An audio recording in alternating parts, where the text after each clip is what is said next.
if I told you that the people who seem the most honest might be the biggest manipulators, and that the most dangerous lies aren't the obvious ones, but the ones that feel like the truth? Welcome back to Dusk Thoughts. Whether you're one of our returning legends or you just found us on your 3 a.m. YouTube scroll spiral, welcome. Today we're diving into something that plays with your mind every single day, without you even noticing. The twisted art of lying like it's the truth, and speaking the truth like it's a lie. You see, the human brain doesn't judge truth logically. It judges it emotionally. Our minds are wired to believe not what's real, but what's relatable, repeated, and emotionally charged. That's why some people can sell you complete nonsense with total confidence, and you'll believe them. And others, even when they're painfully honest, sound suspicious. It's not about facts, it's about delivery. Einstein once said, "If you can't explain it simply, you don't understand it well enough." So let's simplify this manipulation game so you're no longer the puppet. Think of this. Your friend tells you, "Bro, I saw your girlfriend hugging some guy near the cafe." Now your heart skips a beat. But when you ask more, he's like, "Well, actually, she hugged a group of friends. He was just one of them." Still feels sketchy, right? Even if it's the truth. That's the power of framing. A truth framed dramatically can trigger the same reaction as a lie. And a lie wrapped in calm logic and polite delivery, that feels safe. That's where the danger lies. It's all about tone, pacing, confidence, and timing. These 4 things can flip a lie into a truth in your brain. Like that one guy in class who always talks like he knows everything. Ever notice how people just believe him? Not because he's smart, but because he sounds smart. Now flip it. Think of a soft-spoken person who gives you real facts, but says them with doubt. Who gets believed? Exactly. Now let's dig deeper into how these techniques play out in our daily lives. Because trust me, you use them too. Every day. And the worst part? You probably don't even realize it. Let's start with the classic move. Ambiguity. People who can't be straight with you use vague language to make a situation sound more uncertain than it really is. Ever heard someone say, "Well, it's complicated," or "You wouldn't understand," or my personal favorite, "It's not what it looks like"? These phrases are often used to distract you from the truth.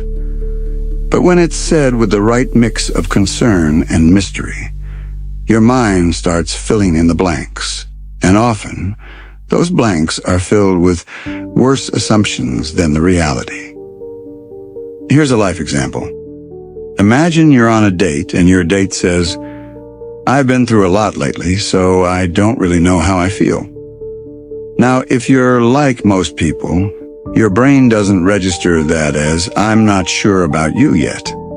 It interprets it as, "This person is emotionally complicated and needs understanding." You'll find yourself thinking, "I can't leave now. I need to be patient and compassionate." That's the emotional manipulation happening right there. The truth is, they just might not be interested in you. But the delivery makes it seem so much more layered than it really is. Or what about the tactic of emotional overtones? This one's a masterstroke in manipulating truths. If someone is trying to convince you they're trustworthy, they'll wrap their words in empathy, sadness, or even anger. Suddenly, you're listening to them not because of the logic of what they're saying, but because you feel their emotion. They've hijacked your empathy to make their story more believable. Take a situation where a friend says, "You know, I've always been there for you.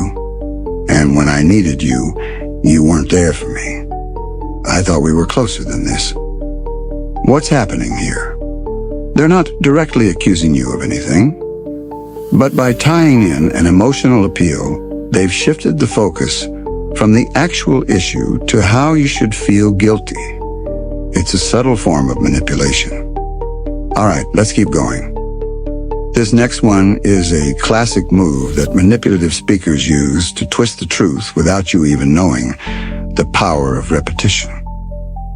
You see, when something is said over and over again, your brain starts to believe it, even if it's not true. This is called repetition compulsion, and it works like a charm. In fact, the more you hear something, the more familiar it feels and the more comfortable you are with it. Even a blatant lie can become accepted as truth if it's said enough times. Ever heard that phrase? Fake it till you make it?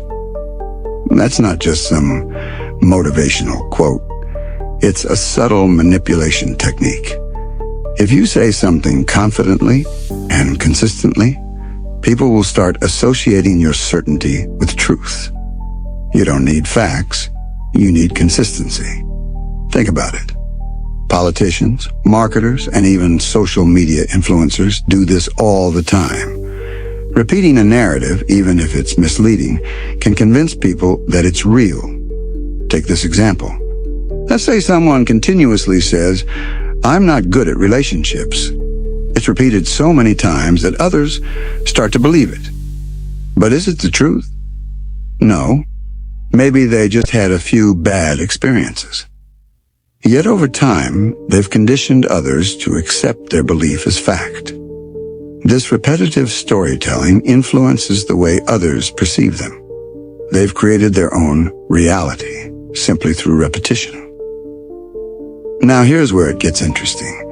If the manipulator uses emotional appeal alongside repetition, the impact multiplies. Imagine someone continuously telling you, "I've been through so much. Nobody understands me. I'm really struggling with this." After hearing it enough, you might start feeling like this person is genuinely misunderstood and has a valid reason to behave the way they do, even if they don't. It's a classic way to shape opinions and sway emotions without providing a real proof. Let's move on to another technique: framing. This is the art of giving the same truth, but with a different spin that changes your perception. It's how the media, companies, or even your closest friends can influence your understanding of a situation. They may not lie outright, but they'll frame things in a way that steers your thoughts down a particular path. Stick with me for step 4, where we'll explore how certain questions and statements can twist your understanding even further. All these tricks are out there in the world, and now you're learning to spot them. Okay, we're in the final stretch. Now let's talk about framing and how it can make you see the truth in completely different ways, even when the facts stay the same. Framing is a powerful tool because it doesn't lie. It just reshapes the way you interpret a situation. Here's how it works. Take the same set of facts and change the way you present them. That's all it takes to flip someone's perspective. Let me give you a real-life example. Imagine you're looking at 2 headlines about a company's earnings report. One reads, "Company X reports a 10% decrease in profits this quarter." That sounds pretty negative, right? But here's the same exact news framed differently. Company X's growth slows, showing resilience despite market challenges. Now you're not thinking of a failed quarter anymore. You're seeing the company as resilient, even though the facts haven't changed. The first headline gives you a direct negative slant, while the second gives you hope. Both are truths, but the way they're framed affects your emotional response to them. This happens all the time in everyday conversations too. For example, if someone says, "I'm sorry I was late," that's straightforward. But if they say, "I couldn't make it on time because the traffic was unbelievable, and I tried everything I could," They're framing the same apology in a way that paints themselves as someone who tried their best. They haven't lied. They just chose to emphasize the struggle instead of simply saying, "I was late." This subtle shift in framing can be the difference between feeling empathy for someone or blaming them for their mistakes. And here's where it gets tricky. The more emotionally charged the framing, the harder it is to separate the truth from the emotion attached to it. Now let's wrap this up with the last trick I want to share. The power of questions. Manipulators often ask questions that lead you into a certain mindset, causing you to make assumptions without realizing it.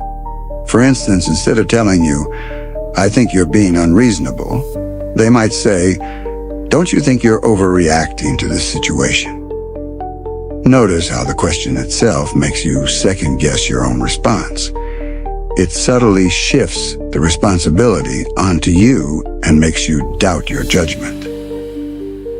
Now that you've learned all these techniques, I'm sure you can see how manipulation is far more common than you'd think it. It's not about big lies.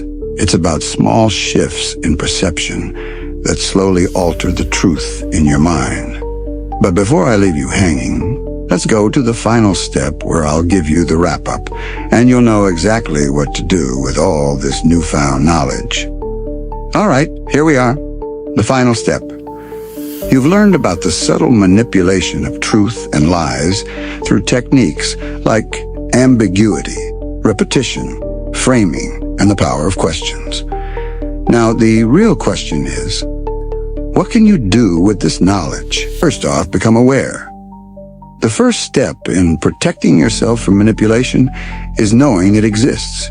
Whether it's a politician, a friend, or even a brand trying to sell you something, remember, what people say, how they say it, and how often they say it can change the way you think.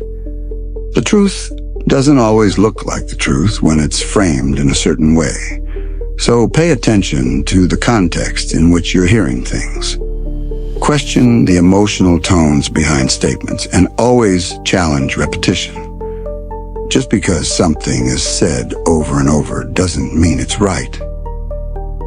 Second, learn to frame your own thoughts, not in a manipulative way, but as a tool for clarity. By being mindful of how you present ideas, you can communicate more effectively and avoid being misunderstood. But this is also a double-edged sword. Use this power responsibly. Don't twist the truth for your own advantage. Be aware of how others might perceive what you're saying. Finally, never stop questioning. The art of manipulation relies on your trust. Once you question what's being said, without falling for emotional framing or vague appeals, you start seeing through the smoke and mirrors. This doesn't mean you become paranoid or skeptical of everything. It means you become someone who seeks the real truth beneath the surface. And that's it for today's deep dive. If you found this video insightful and want more mind-bending content like this, don't forget to subscribe and hit that notification bell. Let's keep unraveling the world's biggest truths together. Catch you in the next one, only on Dusk Thoughts. Stay sharp, stay curious, and always question what you hear.